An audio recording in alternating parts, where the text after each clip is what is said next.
full of people with things to do. Into the dark. Into whatever came next. The message came on a Tuesday. Not through the Unified Earth Council's diplomatic frequency. Not through the military's secured relay network. Not through any of the 17 official channels humanity had registered with the Galactic Concord over the last 40 years of cold, grinding, almost war. It came through a civilian weather satellite, Beacon Station Mira 7, registered to an agricultural monitoring cooperative on the coast of what used to be called Portugal, received a tight beam signal at 3:14 in the morning, local time. The satellite's automated system flagged it as debris scatter, logged it, and moved on. It took a junior technician named Pedro Alves 6 hours to notice the flag, 2 more hours to realize the scatter pattern was not scatter at all, and 30 seconds to understand that he was looking at something that would either end his career or define it. He called his supervisor. His supervisor called the Council's communications office. The Council's communications office called Admiral Yara Voss at home. She was already awake. Yara read the message 3 times at her kitchen table before she poured her coffee. She read it the way she read everything that mattered, not for what it said, but for what it chose not to say. The Galactic Concord, representing 14 sovereign species of the known galaxy, formally invited the United Earth Council to a summit of peace and mutual understanding, to be held at Concord Station Verath, in neutral space, in 30 days. The message was polite, precise, warm, even, in the way that very cold things sometimes appear warm from a distance. She put it down and looked out her window at the city still sleeping below her. The harbor lights were on. A supply freighter was moving through the channel, slow and heavy with something. She drank her coffee. Then she opened her personal terminal and pulled up a list she had been quietly keeping for 11 years, 14 names on it, 14 species, or civilizations or governments that had received an invitation to a Concord summit in the last century. She counted the ones that still existed as independent entities. 6. She finished her coffee, got dressed, and went to work.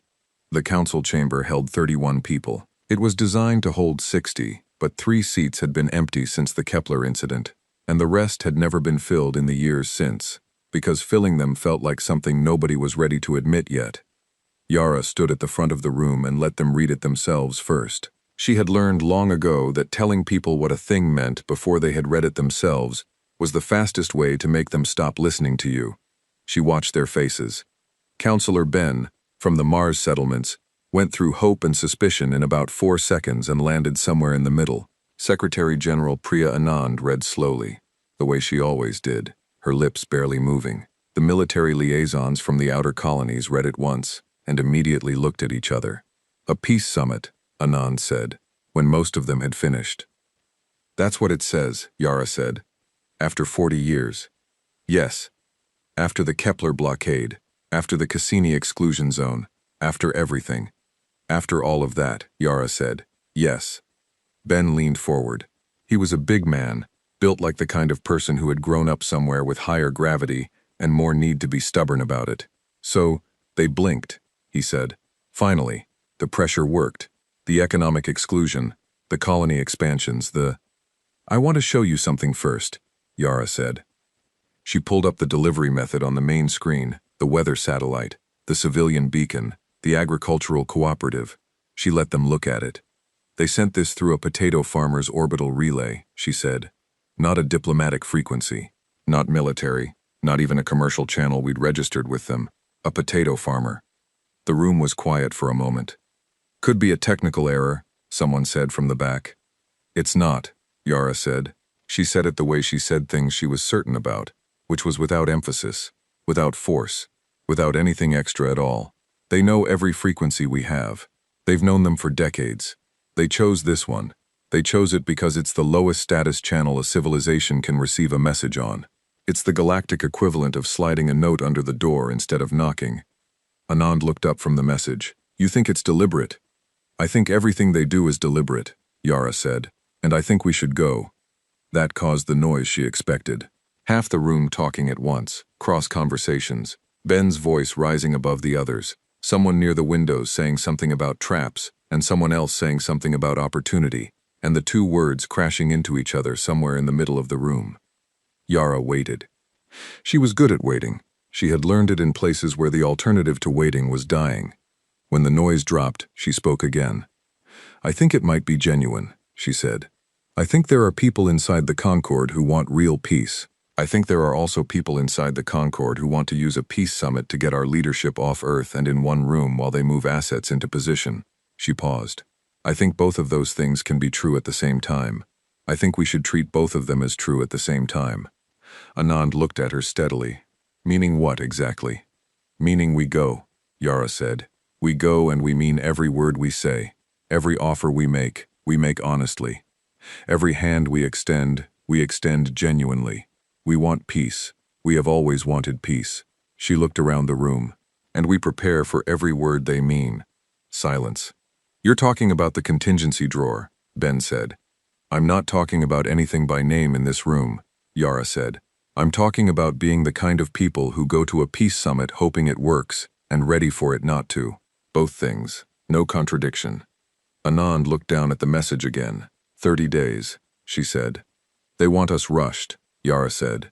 30 days is not enough time to prepare diplomatically. It is also not enough time to prepare militarily, by conventional thinking. She let that land. "We should start both processes tonight." The vote was 19-12 in favor of attending. The 12 who voted against were not wrong. Yara had read the same history they had. She knew what the odds looked like. She voted yes anyway, because she had also read the history of what happened to species that never showed up, never tried, never put a hand out even knowing someone might bite it. Those species were usually footnotes. She did not intend to be a footnote. The next 3 weeks were 2 separate wars happening in the same building. The diplomatic team assembled in the Council's East Wing, Yara heading the delegation, Secretary Mara Holt as lead treaty analyst, 4 specialist advisors covering economics, biology, territorial law, and translation. They worked 18-hour days. They read every record of every previous Concord summit. They mapped the Concord's internal factions, identified which species wanted what, built profiles on the known negotiators they'd likely face across the table. Mara was the one who found the legal trap on day 4. She had been reading through the Concord's Charter for Associated Civilizations, a document that was publicly available and publicly boring, which was why it was publicly available, when she found a clause in subsection 7, Article 19, paragraph 3, that defined summit participants as existing under Concord procedural law for the duration of their attendance. She read it twice. She read it a third time with a cup of cold tea going cold in her hand. Then she found 6 other clauses that connected to it, chained together across 3 different documents, that together meant the following. Any civilization that attended a Concord summit and signed any document, including the agenda, including the welcome itinerary, was legally classified under Concord Charter as a provisional associated state for the duration of negotiations, which meant that anything they agreed to at the table was binding under Concord law, which meant the terms they'd be offered wouldn't be an offer, they'd be a reclassification. Mara brought it to Yara at 11 at night. She set a single printed page on the desk, sat down in the chair across from it, and said, "I found something." Yara read it. She did not say anything for a long time.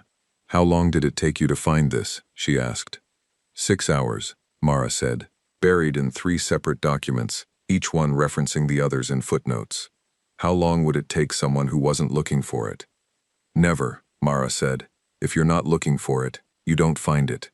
You sign the agenda, you sit down, and 6 weeks later, you're a protectorate." Yara looked at the page. "They've done this before. 3 times, Mara said. "That I can confirm. Probably more." Yara set the page down. "Fix it," she said. "Build us a counter framework. Something we bring to the table on day 1 before any documents are signed. Make it look like a procedural preference, not a counter move." Mara nodded. She picked up the page and walked out, already thinking, In the West Wing, which had no windows and a different security clearance, Commander Ren Sol ran the other war. Yara never visited the West Wing during those 3 weeks. She did not need to. She and Ren had worked together for 9 years, and she trusted him the way you trust a person who has never once needed to tell you they were trustworthy. What she knew, he was moving pieces. Slowly, quietly. Nothing that looked like a fleet mobilization, because a fleet mobilization would be noticed, and being noticed was the thing they could not afford. Small ships, civilian registered, freight corridors, repositioning under cover of ordinary commerce. What she did not know, and did not ask, exactly where those pieces would end up. That was the deal they had made with each other and with themselves. She carried the hope, he carried the contingency. Neither one contaminated the other. She needed to be able to sit across from alien diplomats and mean it when she said she wanted peace. She needed that to be true. It was true. It was also true that Ren's ships were moving. On day 28, Yara packed a single bag. She had done this before, traveled light for things that might go long, brought only what she could carry if running became necessary. She packed 2 dress uniforms, 3 sets of civilian clothes, a translation tablet, a small photograph of her sister's children, and a book she had been trying to finish for 3 years and suspected she never would. She stood in her apartment for a moment before she left. It was a good apartment. View of the harbor. Not much furniture because she was never there long enough to miss it. She looked at the harbor lights one more time. Then she picked up her bag and went down to the transport. The shuttle lifted at 0600. Yara sat in the forward section with the diplomatic team. Mara had documents spread across 3 seats. The specialist advisors were talking quietly. Outside the viewport, the city fell away. Then the coastline. Then the curve of the planet itself. Yara watched Earth get smaller. She had done this before, left it behind, gone out into the dark toward something that might kill her, or her people, or both. She had done it at Kepler. She had done it at the Cassini line. She had done it in a dozen places that did not have famous names, that had only coordinates and casualty counts. She always watched the planet get smaller. She had never been able to stop herself. The blue arc of it, the white cloud spiral over what used to be the Pacific, the absolute ordinary beauty of a thing just existing, not knowing it was being watched, not performing anything for anyone. She watched it until it was a marble. She watched it until it was a star. She watched it until it was nothing she could distinguish from any other light. Then she turned around and opened her briefing files and started reading. 30 days. They had been invited to a peace summit. She intended to find out which kind. In the West Wing back on Earth, Ren received the single encrypted transmission from the shuttle as it cleared orbit. One word, prearranged, no context needed. He read it, nodded once to himself, and turned back to his screens. The word was, moving. He had already known, but it was good to confirm. He picked up a stylus and began marking positions on a star chart. Nothing dramatic. Just a man doing careful work in a room with no windows, moving small things into places where they might matter later. Outside, somewhere above the clouds, a shuttle full of people who meant every word they were about to say climbed toward a station that had been expecting something very different. That gap, between what was expected and what was coming, was the only weapon that had ever reliably worked. Ren capped his stylus. He was ready. They were all ready. The question was only whether they'd need to be. He looked at the star chart, at the small marks he'd made, at the distances between them and the station called Verath, where in 29 days his admiral would sit across a table from 14 alien species and try, genuinely, honestly, without performance or pretense, to find a way to peace. He hoped she'd find it. He prepared as though she wouldn't. Both things. No contradiction. Outside the window, the one the West Wing didn't have, the one he was imagining, the stars were doing what they always did. They were just there, waiting, indifferent to the plans of anyone moving through them. Ren had never minded that. He had always found the indifference of the universe clarifying. It did not care what happened. That meant it was entirely up to them. He turned back to his work. Concord Station Verath was beautiful the way a very expensive trap is beautiful. It hung in neutral space between 2 unremarkable star systems, enormous and deliberate, built from a dark composite material that caught light and held it in slow, shifting patterns across its hull. From a distance it looked almost organic, like something that had grown rather than been constructed. Up close, through the shuttle's forward viewport, Yara could see the geometry of it, the nested rings, the docking spires, the observation galleries running along its equator like a belt of glass. It was designed to impress. It was doing its job. 14 species built that together, one of the specialist advisors said from behind her. His name was Tomas, and he handled territorial law and tended to say things out loud that other people kept to themselves. 14 species were made to pay for it, Mara said, without looking up from her documents. Check the construction records. 11 of the 14 were assessed at above-market contribution rates. 3 species, Vreth, Doran, and Ilkari, paid below cost. Founding member privilege. Tomas looked at her. You read the construction records. I read everything, Mara said. She turned a page. Yara watched the station grow in the viewport and said nothing. She was noting the docking assignments. Their berth was on the outer ring, far from the station's central hub, far from the diplomatic galleries and the assembly halls. Protocol, they would be told, rotation schedule, availability. It was none of those things. The outer ring was where you put ships you didn't want near anything important. She filed it and kept her face easy. They were met at the docking bay by a Concord protocol officer, a species called the Senu, small, pale, trilaterally symmetrical, moving with the precise, careful steps of something that had evolved in narrow spaces. The protocol officer's name, translated into something human mouths could manage, came out approximately as Veth. Veth was polite, efficient. Every word out of Veth's translated speech was correct, technically warm, and specifically calibrated to remind the human delegation at every turn of the distance between what they were and what they were being graciously received as. Welcome to Verath Station, Veth said. The Concord is honored by your attendance. Attendance, not presence, not participation. Attendance, like they had shown up to watch something happen, rather than take part in it. Yara smiled. We're glad to be here. She meant it.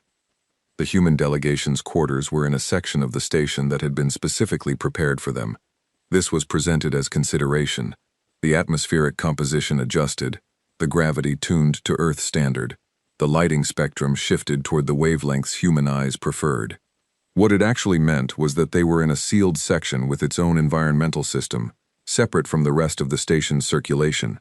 A bubble, a controlled environment that happened to double as a convenient containment unit if anyone needed it to. Yara walked through it once, slowly, noting exits, noting the locations of the environmental control panels, noting the way the corridor curved, and what that implied about what was on the other side of the wall. She unpacked her single bag. She hung the 2 dress uniforms.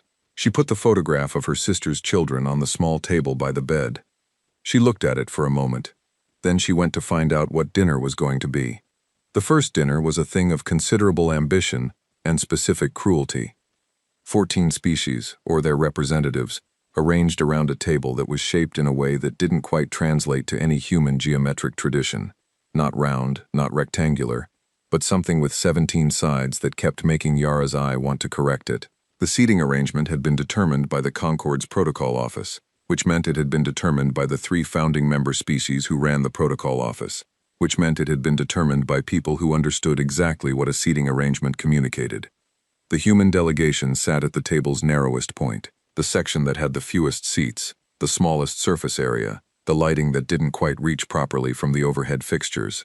Not darkness, just slightly less light than everywhere else. Tomas noticed immediately, and looked like he was going to say something. Yara put her hand briefly on his arm, just briefly. He closed his mouth. She sat down at her assigned seat, looked at the food that was placed in front of her, something pale and structured in a way that suggested it had been alive recently and was ambivalent about the transition, and ate it. It tasted like salt and something floral and something else she had no word for. This is excellent, she said, to the Doran representative sitting nearest to her. The Doran were large, covered in a fine gray-brown down, with eyes that moved independently of each other, and a mouth that opened horizontally. The representative's name translated as something like Sur. Sur looked at her with one eye, independently of the other. You find it palatable? Very much so, Yara said. What's the preparation? The floral note, is that an herb or is it in the base protein? Sur was quiet for a moment. Then, with what Yara had learned to read as Doran's surprise, said, it is in the protein. The organism is fed on a flowering plant during the final growth stage. Very few non-Doran find it appealing. I'll want to know the name before I leave, Yara said. I want to see if we can source it. She was not performing. She was genuinely curious. That was the thing about Yara, that people expecting a military hard case always got wrong. She was curious about everything. Alien food, alien architecture, alien legal structures, alien motivations. You could not negotiate with things you did not find interesting. Sur's other eye came around to look at her. I will have the name sent to your quarters. Sur said. Thank you, Yara said. Ambassador Dale Oru arrived late. This too was not an accident. Dale Oru was Ilkari, one of the 3 founding species. Insectoid in the broad human sense of the word, though the Ilkari would have found the comparison reductive and probably offensive. Tall, dark carapaced, moving with a particular fluid stillness that suggested all motion was a choice rather than a necessity. Compound eyes that caught the room's light and held it in fractured pieces. Brilliant. The files on him went back 30 years. He had brokered 4 of the Concord's last 7 major agreements, had ended 2 wars before they properly started, and had reportedly reduced a Vreth military council to stunned silence once by reciting, from memory, the exact casualty figures from a conflict they had started and officially never acknowledged. He was also, the files noted, given to a particular brand of dismissiveness toward species he had categorized as unsophisticated. He had categorized humanity as unsophisticated in a recorded address to the Ilkari Science Council 11 years ago. He had not updated that assessment in the public record since. Yara watched him enter the room. He moved to his seat, the position at the table's widest point, the best lit section, the seat that was slightly elevated because the floor there had been very subtly, very intentionally raised, and sat down with the smooth economy of something that knew exactly where it was in any given hierarchy. His compound eyes moved across the room in a sweep that took approximately 2 seconds and covered everything. They landed on Yara. She was already looking at him, already had a small, neutral smile on her face, already looked like someone who was glad to be here and meant it. He looked away first. She filed that too. Over the next 2 days, the small humiliations continued at a steady, professional pace. The human delegation was scheduled last for every speaking slot, which meant by the time Yara spoke, the room had been talking for hours, and half the representatives were in whatever state their biology defaulted to when attention flagged. The translation system assigned to the human section had a half-second delay that the other sections didn't, noticeable only if you were counting, and Yara was always counting. Mealtimes were announced to all delegations simultaneously, but the human quarters were the farthest from the dining hall, which meant arriving slightly late and finding the best seats already taken, always slightly, never enough to formally complain about. Tomas, by day 2, was vibrating at a frequency Yara could feel from across the room. It's deliberate, he said, in their quarters that evening, door sealed. Every single one of these things is deliberate. Yes, Yara said. We should say something. We will, Yara said, when it cost them something to hear it. She poured him a cup of the coffee they'd brought from Earth. Real coffee, not whatever the station's dispensers produced. And he took it, and sat down and breathed. You're not angry, he said. Not quite an accusation, more like confusion. I'm very angry, Yara said. I'm just not spending it yet. Mara spent the first 2 days appearing to do very little. This was a skill she had developed over 20 years of treaty work, the ability to look like a person who was organizing papers and checking fonts while actually conducting a systematic survey of every structural detail, access point, maintenance corridor, and environmental control system in a given facility. She walked the halls. She smiled at protocol officers. She photographed nothing with anything that looked like a camera. The lenses were in her glasses. She had worn glasses since she was 9 years old. Nobody ever looked at the glasses. By end of day 2, she had a complete map of the human delegation's section, the 2 corridors adjacent to it, the location of the nearest emergency environmental override, and 3 maintenance hatches that opened onto a service corridor running along the station's inner ring. She added this to her document files under a folder labeled Font Reference Archive and went to bed. On the morning of day 3, before formal sessions began, Veth, the protocol officer, arrived at the human quarters with a data tablet and a carefully constructed smile. A preliminary document, Veth said, standard summit procedure, an agenda confirmation, and logistical outline for the formal negotiation sessions. Mara was standing at the back of the room. She did not move toward the tablet. She watched Yara take it, and she watched Yara's face do nothing at all, and she knew what was on it before Yara handed it back to her. The agenda document. The thing that, if signed, would quietly reclassify humanity as a provisional associated state under Concord procedural law before a single negotiation had begun. Mara took the tablet. She looked at it for exactly as long as it would take someone to read an agenda, and no longer. "We'll need a small adjustment to the session timing in item 4, she said, "and I have a formatting preference for the header block on multilateral documents that I should send over. Could I have the editable version?" Veth paused. A very small pause. The kind that meant a recalibration was happening behind a face being kept carefully still. "Of course," Veth said. "I'll have the editable file sent to your terminal." "Thank you," Mara said. She smiled the smile of a woman who cared about formatting. Veth left. Mara set the tablet down. She looked at Yara. "Subsection 7, she said. "I know," Yara said. "We'll need to have the counter framework ready before anyone signs anything." "How long do you need?" Mara thought about it for approximately 2 seconds. "I have it. I built it on the ship." Yara looked at her. Not for the first time, she had the thought that the most dangerous person in any room was almost never the one who looked like it. "Don't present it yet," Yara said. "Let them think we haven't found it. Give it 2 more days."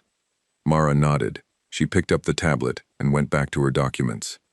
The formal negotiation sessions began on day 3 afternoon. The room for them was large, well lit, shaped in the Concorde's 17-sided geometry. Each delegation had a table segment. Translators ran simultaneously through earpieces.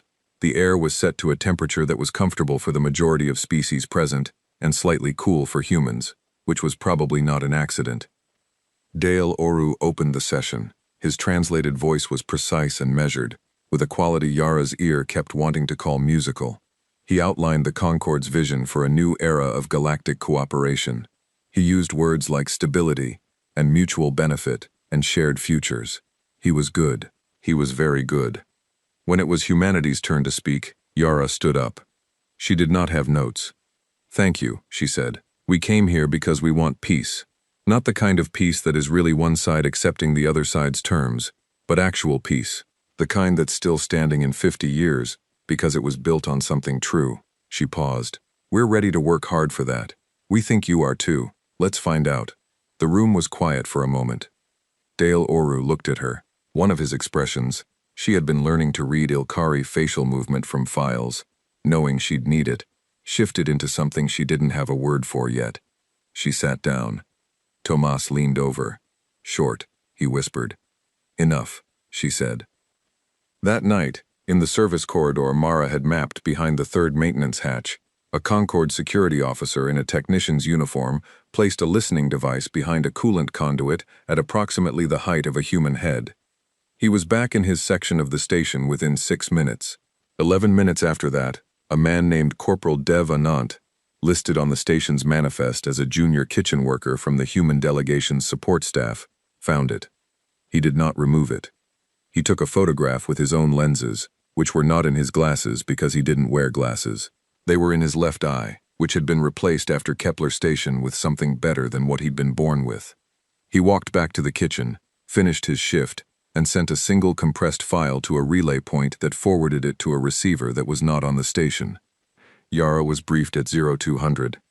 She sat at the small table in her quarters, in the low light, with the photograph of her sister's children visible at the edge of her vision. She read the file. She looked at the photograph of the device, its placement, its angle, aimed exactly at where conversations would happen in the corridor that connected the human quarters to the main passage. She thought for a while. Then she made a decision that was either very smart or very committed to a direction she had already been moving in. She did not remove the device. She went back to bed, and in the morning she had a conversation in that corridor with Tomas about the weather on the Martian northern plateau, which was something she had genuinely been meaning to ask him about for days. She also, later, had a different conversation in the same corridor, and she chose every word of it carefully, and what she chose was the truth, because the truth was currently the best weapon she had. That evening she sent the encrypted transmission. 1 word. It traveled from the station to a relay, from the relay to a point 3 systems away, from that point to a civilian freighter running a registered freight corridor toward the Verath system's outer edge. Commander Rensol read it at his screens. Yellow. He uncapped his stylus. He made 4 new marks on the star chart. The pieces moved a little closer. Not close enough to see. Not close enough to read as anything but commercial traffic on a routine course. But closer. He capped the stylus, leaned back, and looked at the ceiling of his freighter's navigation room for a moment. Somewhere ahead of him in the dark, Yara was sitting in a station with a listening device she'd chosen not to remove, eating food she'd genuinely found delicious, learning the names of alien proteins, and watching a room full of people who expected a supplicant try to figure out what they were actually dealing with. He hoped she was getting enough sleep. She wasn't. She never did, in places like this. But she would hold. She always held. Outside, the stars did what they always did. The freighter moved through them, quiet and unremarkable, carrying nothing interesting to nowhere important. That was exactly how Wren needed it to look. He turned back to his screens and kept working. The Concorde's first draft of the peace terms arrived on day 4, printed on a material that was not quite paper and not quite screen, that held text in a way that made it look permanent before anyone had agreed to anything. Yara read it at the table in the human delegation's main room, with Mara on her left and Tomas on her right, and the 4 specialist advisors arranged around the rest of the surface with their own copies. Nobody spoke for the first 20 minutes. The only sounds were the soft movement of translated pages and, once, a very quiet exhale from Tomas that communicated a considerable amount. The document was 63 pages long. It was written in the Concorde's formal diplomatic register, which was precise and structured, and moved like something that had been designed specifically to make you feel that disagreeing with it was a personal failure of intelligence. The translation was excellent, which meant the humans could read exactly how thoroughly they were being asked to fold. Yara finished it, set it down, and looked at the ceiling for a moment. "Summary," she said. Tomas had been waiting for this. He had his notes already organized. Territorial. Humanity cedes formal claim to the 7 contested systems along the Cassini corridor, accepts Concorde jurisdiction over commercial traffic in those systems, and agrees to a 50-year moratorium on expansion beyond current colony boundaries. He paused. Economic. All trade with non-Concorde species requires Concorde licensing and a 12% transit fee. Military.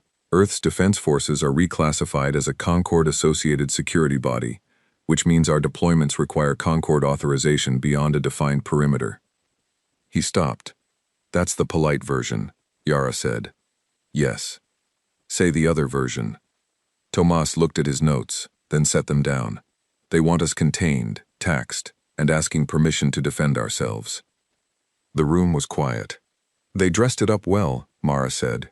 She had her copy open to a specific page. The language in Section 8 is actually quite elegant. If you read it fast, the military reclassification sounds like a mutual defense arrangement.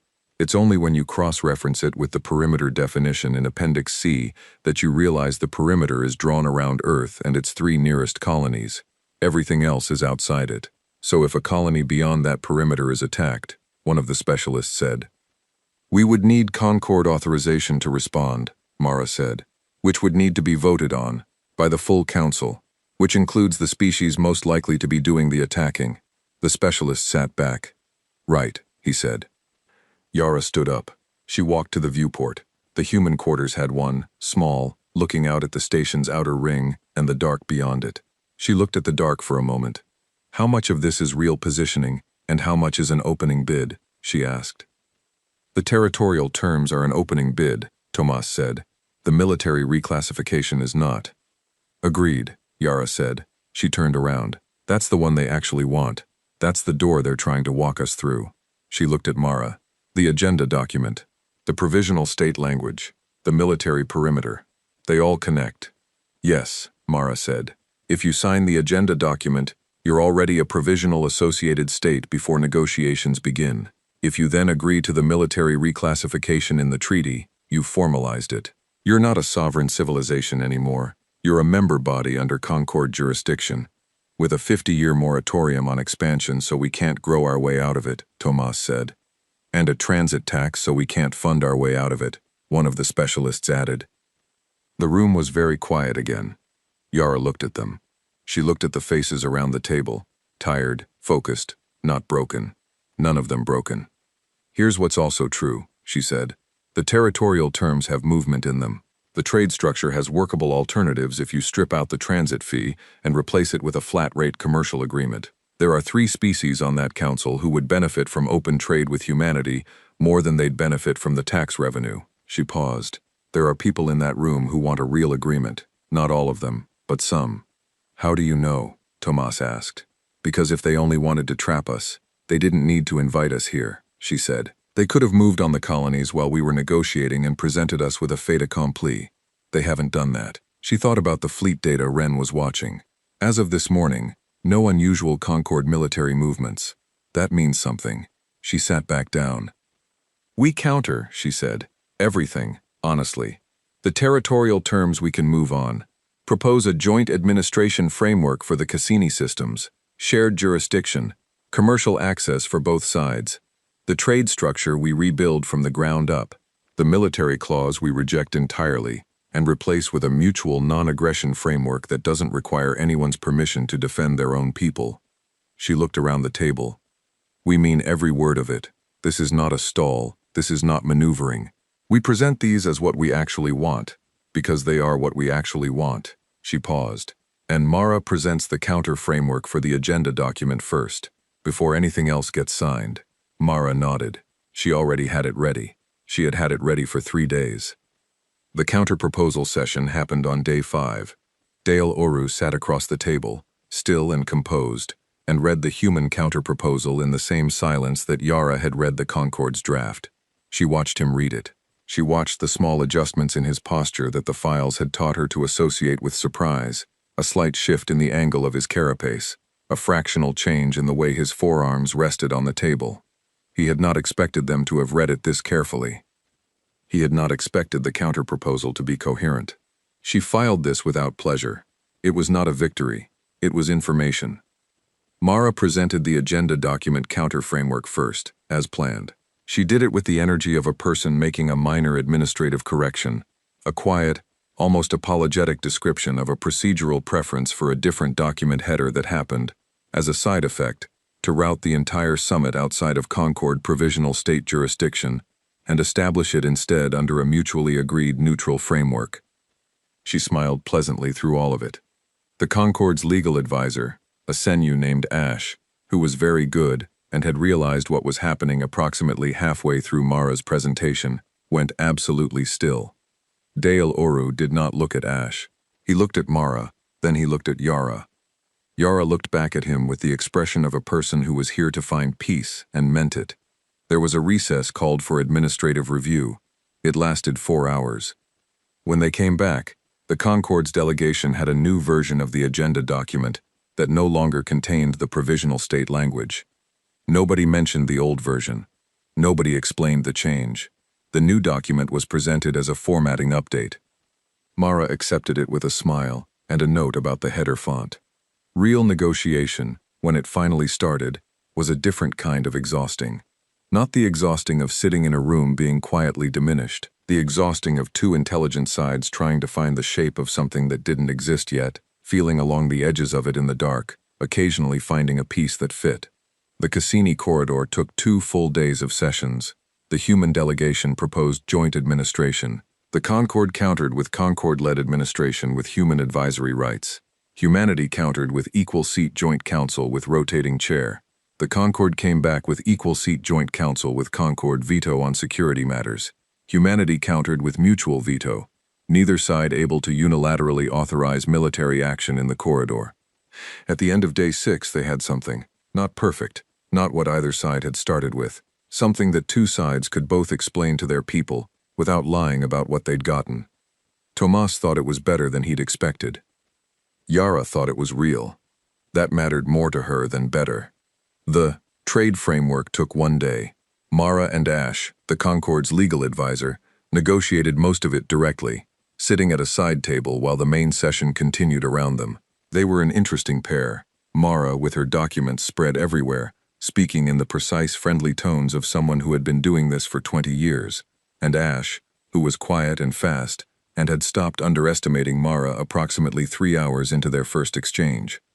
By end of day 6, they had stripped out the transit fee and replaced it with a flat commercial access agreement that gave humanity open trade rights with all 14 Concord species and gave the Concord reciprocal access to human commercial networks. 3 Concord species, the ones Yara had identified as trade-motivated, voted yes on the framework before the session formally closed. That was 2 of humanity's 4 core demands. Real ones, solid ones, the kind that would still be standing in 50 years. Yara, walking back to the human quarters that evening, felt something that was not quite relief and not quite satisfaction, but lived in the same neighborhood.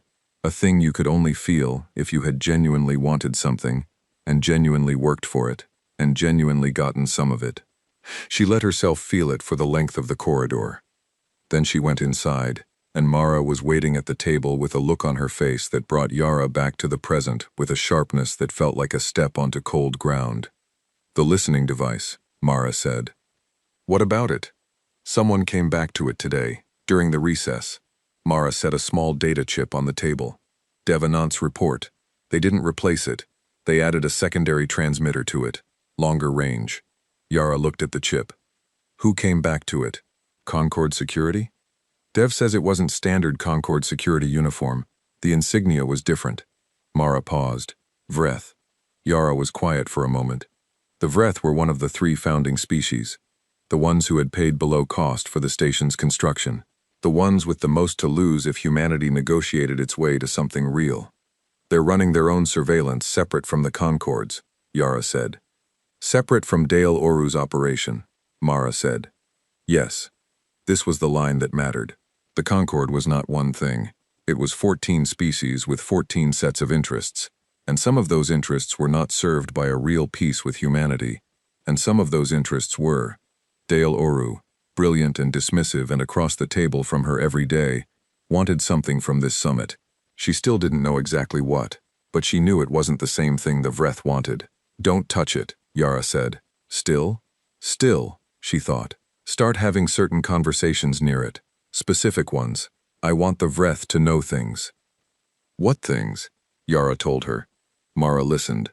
When Yara finished, she sat with it for a moment, then said, "That's either very good, or we've committed to a direction we can't walk back from."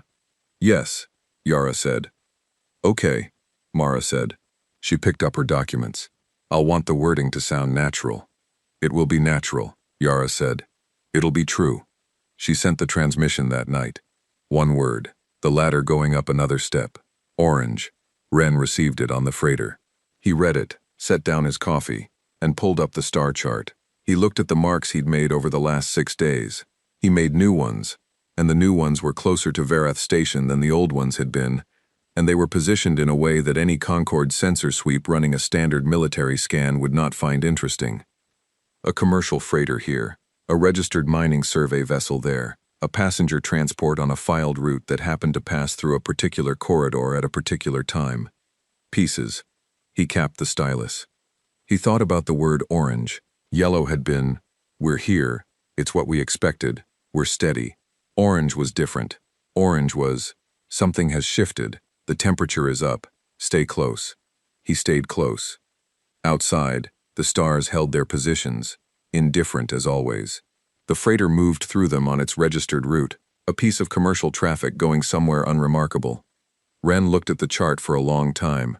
Then he picked up his coffee, found it had gone cold, and drank it anyway. He had slept 4 hours in the last 2 days. He would sleep when it was over. Until then, there was the chart, and the pieces on it, and the one person he was responsible for bringing home, who was 3 systems away, in a station full of people who were running 2 different games, and thought they were running one. He made one more mark on the chart. Then another.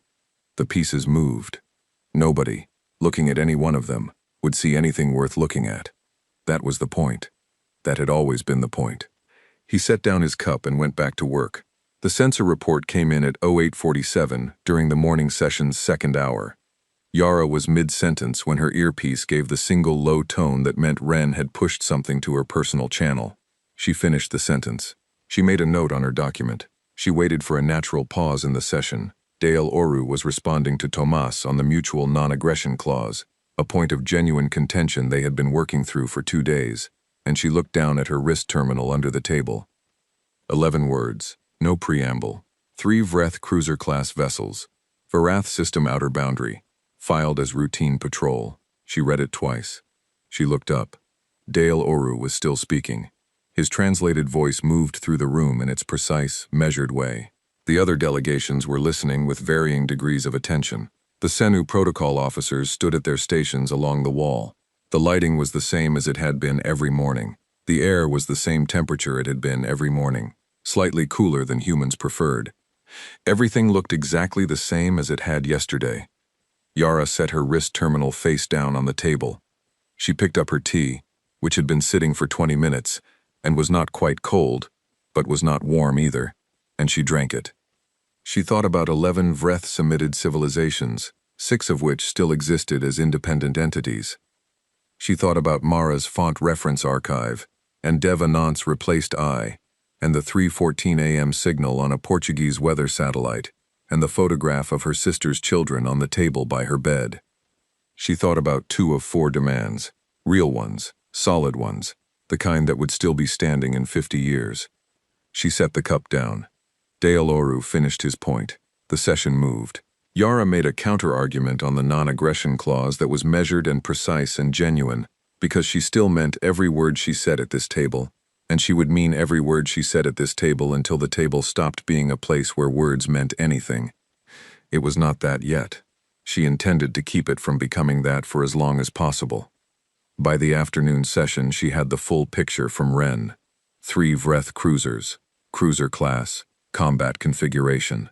Not a patrol configuration. The sensor profile was wrong for patrol. The energy signatures were wrong for patrol. The positioning was wrong for patrol. They were sitting at the system's outer boundary in a triangle formation that had one purpose, and one purpose only: interdiction. They were not there to patrol the system. They were there to make sure nothing left it without their say. Specifically, nothing human-crewed.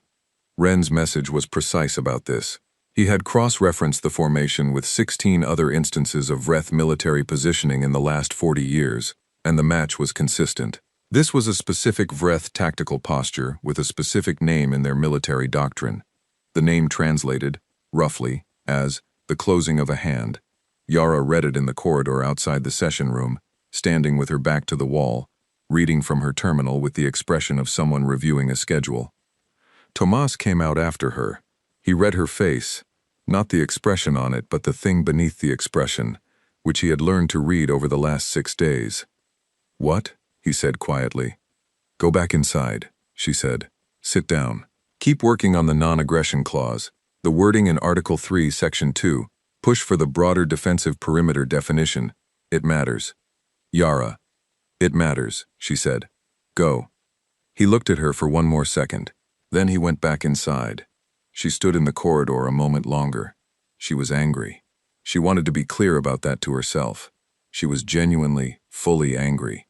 The kind of anger that came from having tried something real and having it met with this. The kind of anger that had texture and weight to it. She let herself feel it for the length of 3 breaths.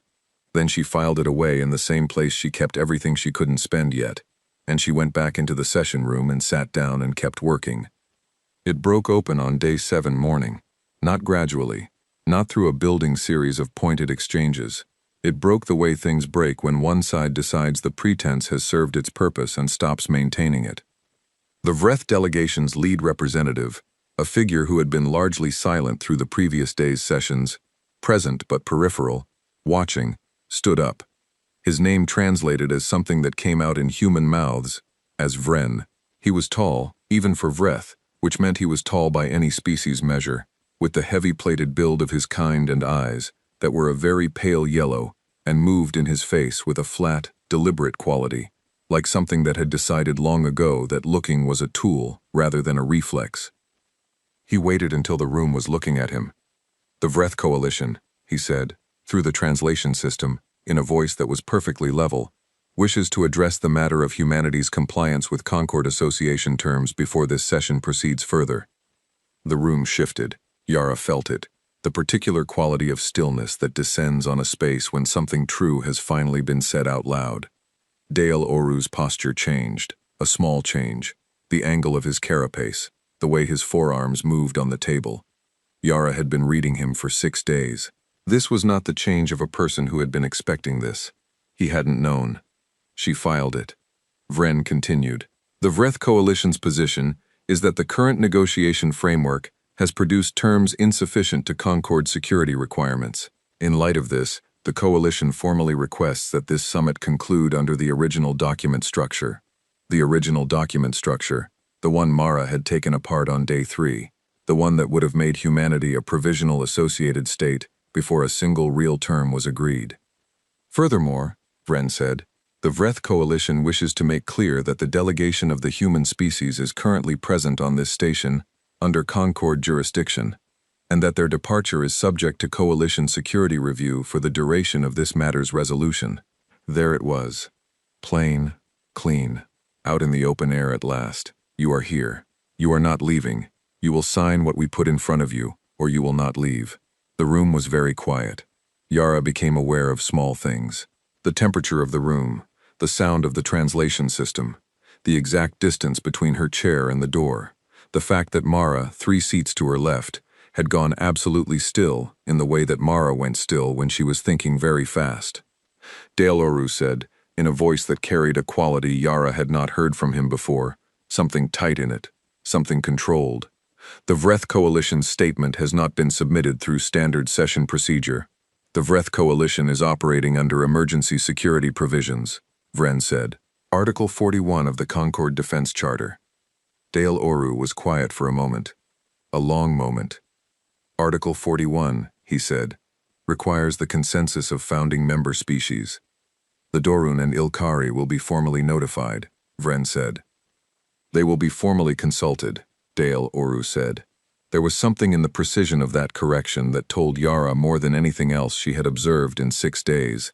He had not been consulted. He had been informed, just now, same as everyone else in the room. Yara stood up. Not fast, not dramatic. She stood up the way she did everything at this table, with a deliberateness that suggested each action was chosen. Every face in the room came to her. 14 species, dozens of representatives, Vren with his flat yellow eyes, and Dale Oru with his fractured light compound gaze, and Veth, the protocol officer, rigid at the wall, and Mara 3 seats away, not moving. I want to show you something, Yara said. Her voice was level, not performing level, actually level. She reached into her document case and took out a single data slate. She had carried it with her every day of the summit, in the same case with her briefing files and her treaty drafts and the notes she took during sessions. Nobody had ever looked at it twice. It looked like everything else she carried. She set it on the table. She turned it so the display faced the room. These are human fleet positions, she said.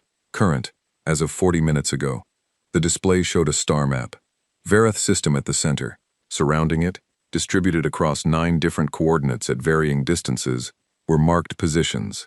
Ships, not the 3 Vreth cruisers at the outer boundary, which were also marked, on a separate overlay, labeled clearly in both human and translated Concord notation, but human ships, civilian registered, filed routes, ordinary traffic. Except that ordinary traffic, when you looked at the pattern of it, was not random. It was distributed, deliberately, in a configuration that any Concord military analyst would recognize, that any species with a functioning defense doctrine would recognize. Not defending, positioned. The Vreth cruisers were inside the pattern.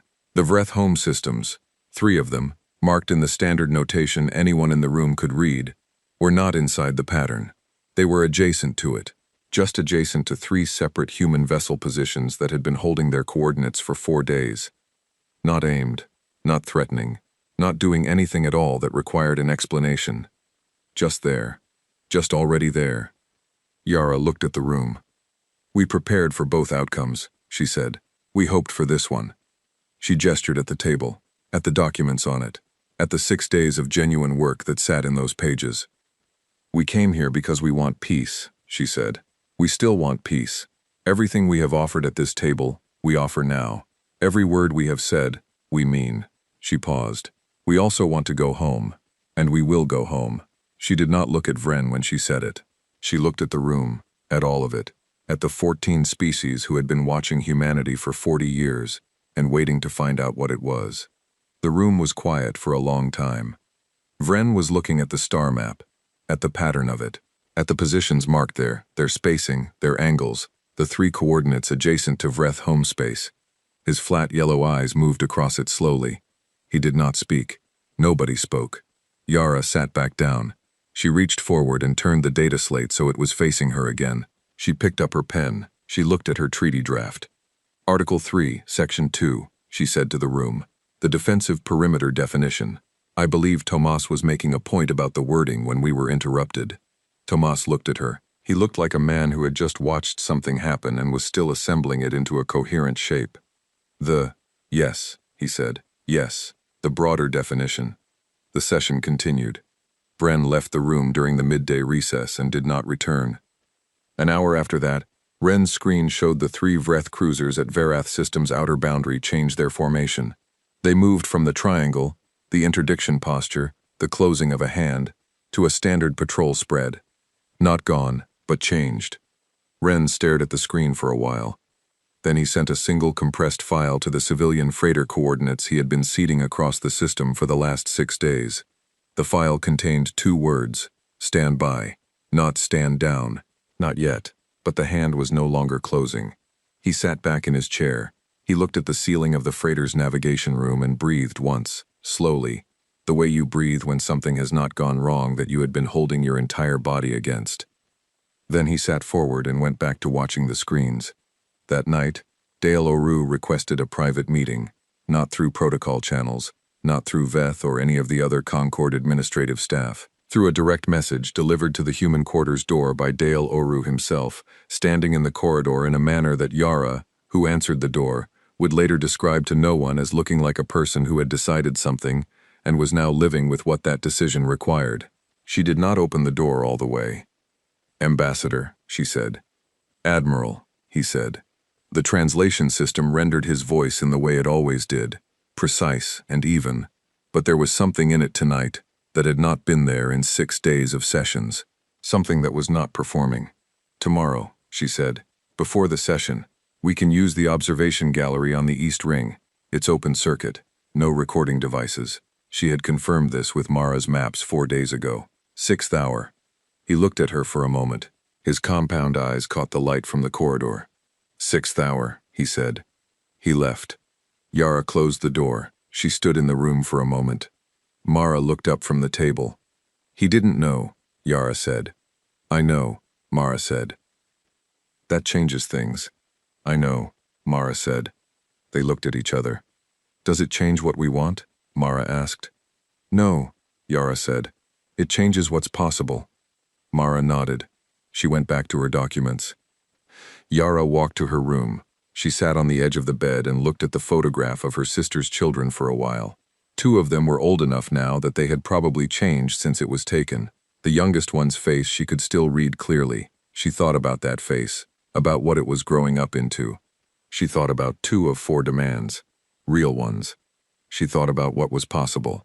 She lay down without changing clothes, and she was asleep in 4 minutes, because she had learned in places harder than this that sleep was a discipline, and she was very disciplined. Outside the human quarters, the station breathed around her. Its systems ran their cycles. Its lights held their calibrated spectrums. In the corridor behind the 3rd maintenance hatch, a listening device sat behind a coolant conduit and transmitted, faithfully, the silence of a room where everyone was asleep. 14 human crew members were on this station. Nobody had found any of them.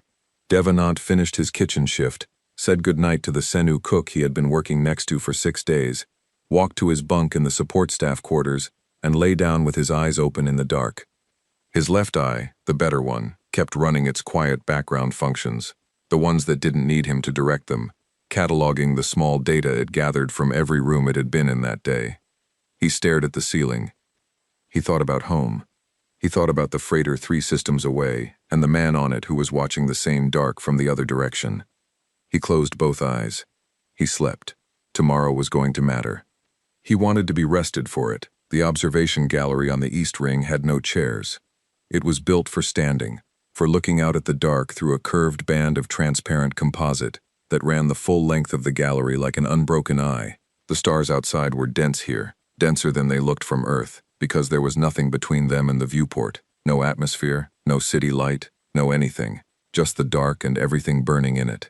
Yara arrived first. She stood at the viewport and looked out and waited. She heard Dale Oru before she saw him. Not his footsteps, Ilkari moved quietly enough that footsteps were more suggestion than sound, but the slight change in the gallery's air circulation that happened when the door opened and closed. He came to stand beside her, not close, a respectful distance, which meant something different for Ilkari than it did for humans, but landed close enough that she understood it. They looked at the stars for a moment. "I did not know about the cruisers," he said. "I know," she said. A pause. Outside, something very far away was either dying or being born, a brightness at the edge of visibility that could have been either, that she had no way to tell from here. "How long had you been moving ships?" he asked. "We started the day we received the invitation," she said. He was quiet for a moment, the civilian frequency. "Yes." Another pause. "You understood what that meant." "We understood what it might mean," she said. "We hoped it meant something else." "And did it?" She thought about that, about the Cassini Corridor Joint Administration Framework, sitting in a document on the session table downstairs, real and imperfect and workable, about the flat commercial access agreement that Mara and Ash had built overnight 6 days ago, and that 3 species had already voted yes on, about the non-aggression clause they had been working on for 2 days, the wording not quite right yet, both sides pushing on it from different angles toward something that neither had arrived with. "Parts of it," she said. He made a sound that the translation system didn't render, a sound that existed outside its parameters, in whatever register the Ilkari used for things that were too complicated for words. "The Vreth faction has existed within the Concord for longer than most of the current member species," he said. "They were founding members. They built what this became." He paused. "They believe that what they built requires protecting at any cost." "Including us," Yara said. "Including anyone they perceive as a threat to the structure." "Are we a threat to the structure?"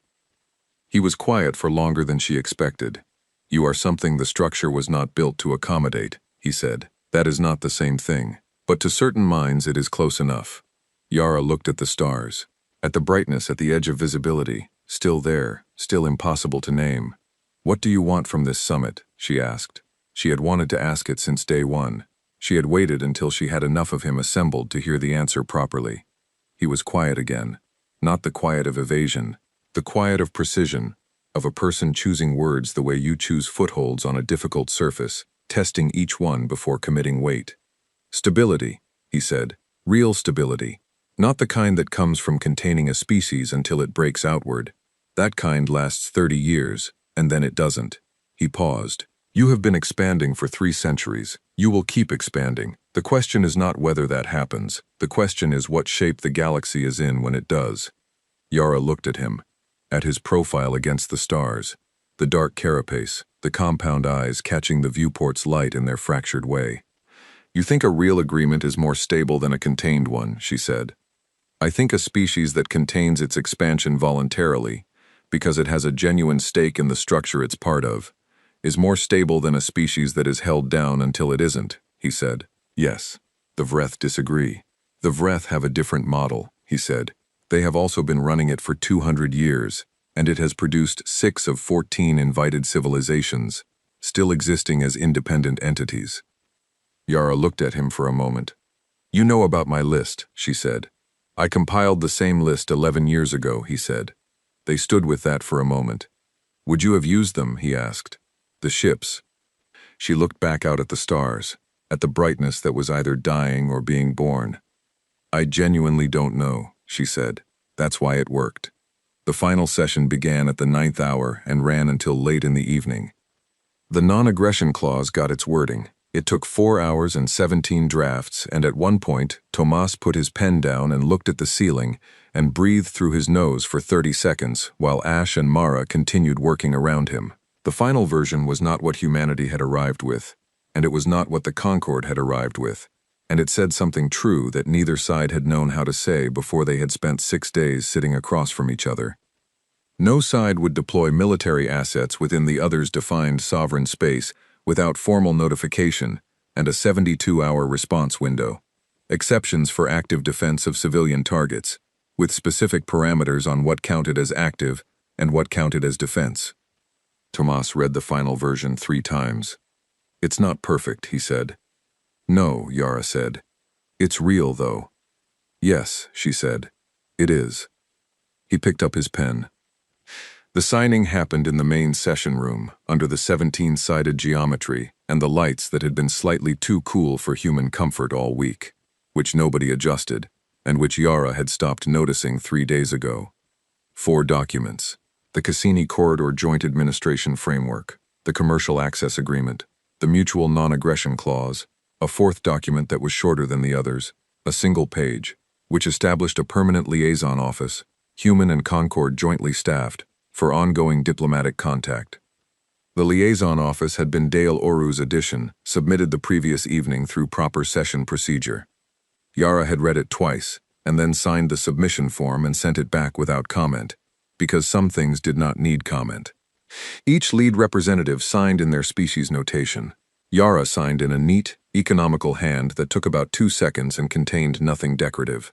Dale Oru signed in the flowing Ilkari notation that looked like something between a diagram and a sentence. The Vreth delegation was present, Vren was not. Nobody mentioned Vren's absence. Nobody mentioned the 3 cruisers at the system boundary, which were still there, still in their patrol spread, still doing nothing in particular. Nobody mentioned a data slate or a star map or 14 human crew members that nobody had found. The documents were signed. The session closed. Veth, standing at the wall, made a notation on the official record. It was done. Mara went back to the human quarters, sat down at the table where she had spent most of the last week, and looked at her documents spread across its surface. Treaty drafts and counterproposals and legal frameworks and the font reference archive and notes in 3 different colors that she used as a system nobody else fully understood. She looked at it for a while.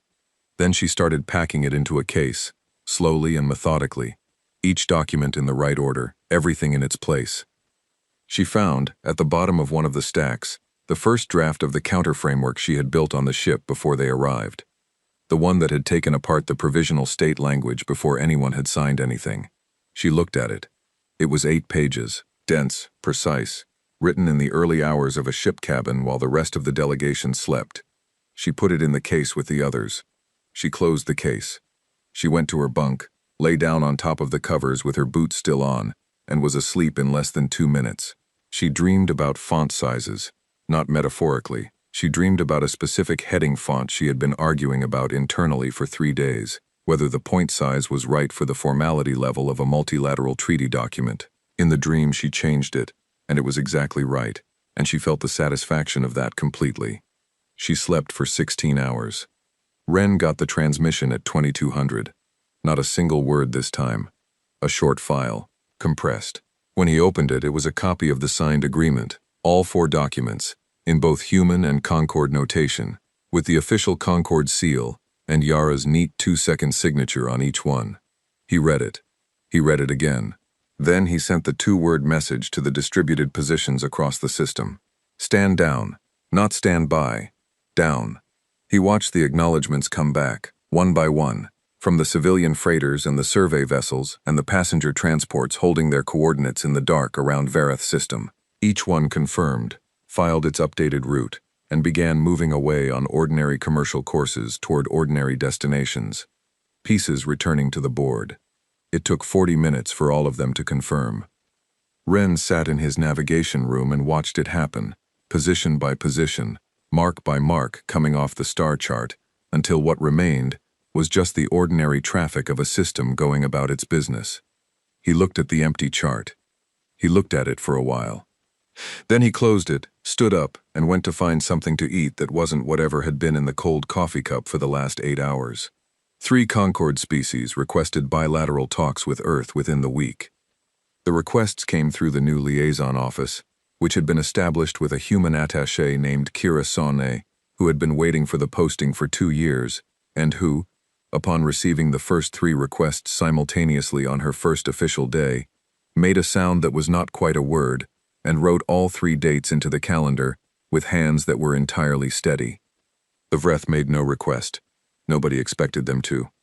In the galactic news services, the ones that reached the human colonies, translated and filtered through 3 layers of Concord media infrastructure, the summit was described as humanity's diplomatic breakthrough, as a new era of galactic cooperation, as evidence of the Concord's commitment to an inclusive and stable galaxy. Yara read one of these reports on the shuttle home and put it down after 2 paragraphs. Tomas, across the aisle, looked at her. Inaccurate? Incomplete, she said. She looked out the viewport. Does it matter? She thought about it. For the colonies, no. For the people who need to believe we did something real, no. She paused. For the people in that room who know exactly what happened, the ones who'll be making the next decision when this one runs out, it matters that they have an accurate picture. Dale Oru has an accurate picture, Tomas said. Yes, she said, he does. The shuttle came out of its final transit at 0600, local Earth time, on a clear morning with a low cloud layer over the eastern coast that the forecast said would burn off by midday. The planet filled the viewport. Yara looked at it. Not the marble this time, not the star, not the point of light barely distinguishable from the other points of light. The whole thing, close enough now to see the cloud spiral over the ocean and the dark green mass of the continent below and the bright line where the atmosphere caught the sun. She looked at it. She had watched it get smaller on the way out, watched it until it was nothing she could distinguish from anything else. She had been doing that since Kepler, since the Cassini line, since every place she had gone out towards something that might kill her people. She could never stop herself watching. She had never let herself think about whether she'd watch it grow on the way back, because thinking about it was the wrong direction. Now she watched it grow. The cloud spiral, the dark green, the bright line.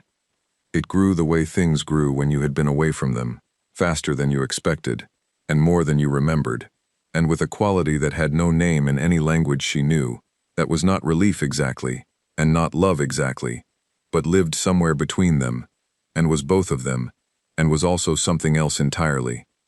She watched it until the shuttle began its descent, and the viewport filled with the orange glow of atmospheric entry, and she couldn't see anything at all. She kept watching anyway. Wren's debrief was filed 11 days after the summit. It was classified at the highest level and would remain there for 25 years.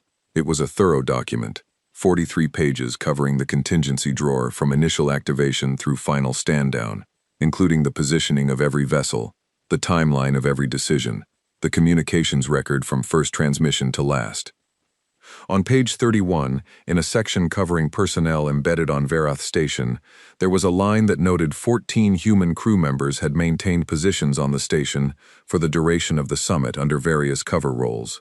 The next line noted that Concord Security had identified none of them. The line after that noted that this figure, 0 out of 14, was consistent with results from previous operations of similar type. Wren had written that last line in his usual flat, clinical style, the style he used for everything in a debrief, regardless of what the thing actually was. But he had looked at it for a long time before he moved on to page 32. 0 out of 14. He had not written what he thought about that, because a debrief was not the place for what he thought about things. A debrief was facts, sequence, outcome. The outcome was, they had gone in, they had meant it, they had been ready, and they had come home. All of them. That was the whole of it, really. Everything else was detail. Yara's official report to the Council ran to 60 pages and covered the summit in full. The diplomatic gains, the legal traps found and dismantled, the Vreth faction's move and the response, the final agreement and its terms. It was a good report, precise and honest and complete. The last paragraph was 3 sentences. The agreement reached at Verath Station is imperfect and workable and real. It was reached because we went in prepared to mean what we said, and ready for them not to. Both things were necessary. Neither one contaminated the other. She read it back once. Then she filed it and closed her terminal and sat for a moment in her office, which had the same view of the harbor it had always had, the same supply freighters moving through the channel slow and heavy with whatever they were carrying. She looked at the harbor. She thought about a brightness at the edge of visibility, a long way away, that she had not been able to name from where she stood, dying or being born. Both looked the same from far enough away. She thought about 6 of 14. She thought about the liaison office in its first week, with Kira Sane and her 3 simultaneous requests and her entirely steady hands. She thought about a man she had shared a room with for 30 seconds, in the last morning light before the shuttle left, who had looked like someone who had decided something and was living with what that decision required. She thought about both outcomes. Both things. No contradiction. Outside, a freighter moved through the harbor, slow and unhurried, carrying nothing interesting to nowhere important. She watched it until it was out of sight. Then she stood up, picked up her jacket, and went to find something to eat. She was very hungry. She had been hungry for days. She had been too busy to notice.